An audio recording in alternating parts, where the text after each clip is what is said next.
My name's Geoff Bottone. I'm the lead designer for Slugfest games.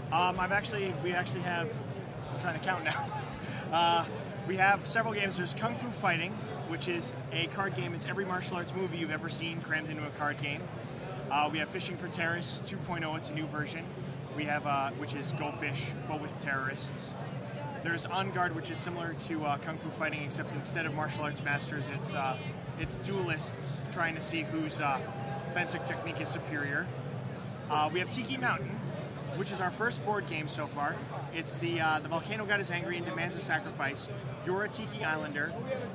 You're trying to save the island by being the first to reach the top of the mountain and throw yourself into the volcano, so that your sacrifice appeases the volcano god. And the last game that we're sitting at now, this is Red Dragon Inn. It's a game for 4 players, but we have an expansion coming out, so you can play 8 players. You've killed the monsters, you've taken their stuff, now you're back in the inn drinking, gambling, and roughhousing. Last person conscious with money is the winner.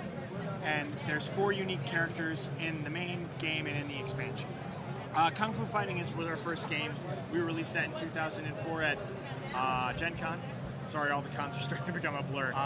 Yeah, that was our first one, followed by Fishing for Terrorists and On Guard. My friend Cliff, who is behind you, who's not on the camera, is he's the El Presidente, and he's the other main designer.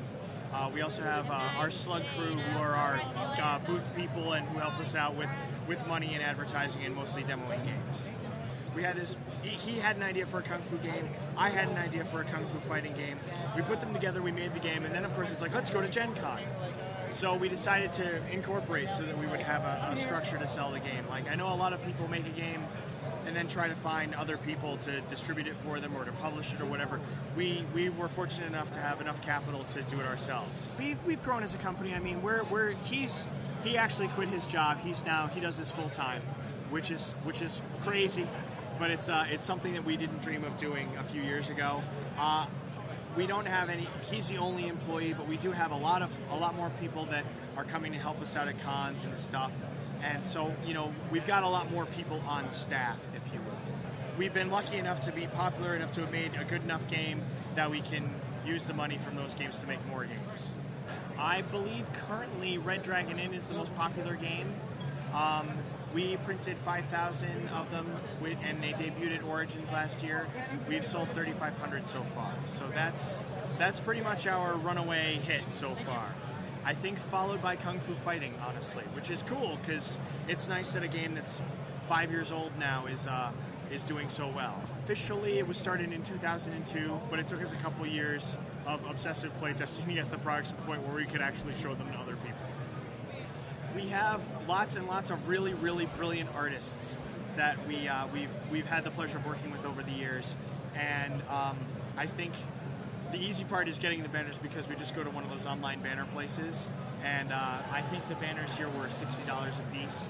You lay it out and you send it to them and they print it and they mail it to you. So the great thing about the internet and online publishing stuff now is that you can get a really fantastic looking booth, with great banners and great advertising, relatively inexpensive, which I think is great for anybody who's trying to break into the market.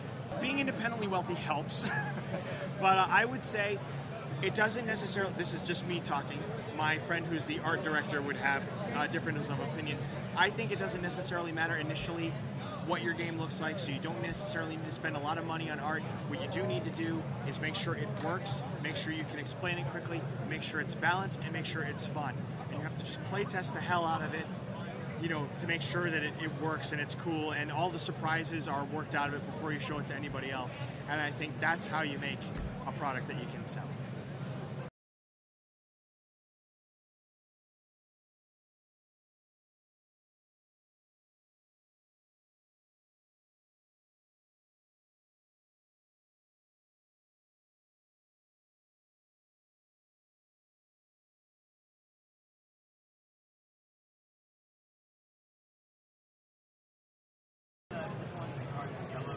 Yeah. Yeah, it's supposed to look like rice paper, but the printing isn't nearly distinctive enough. But yeah.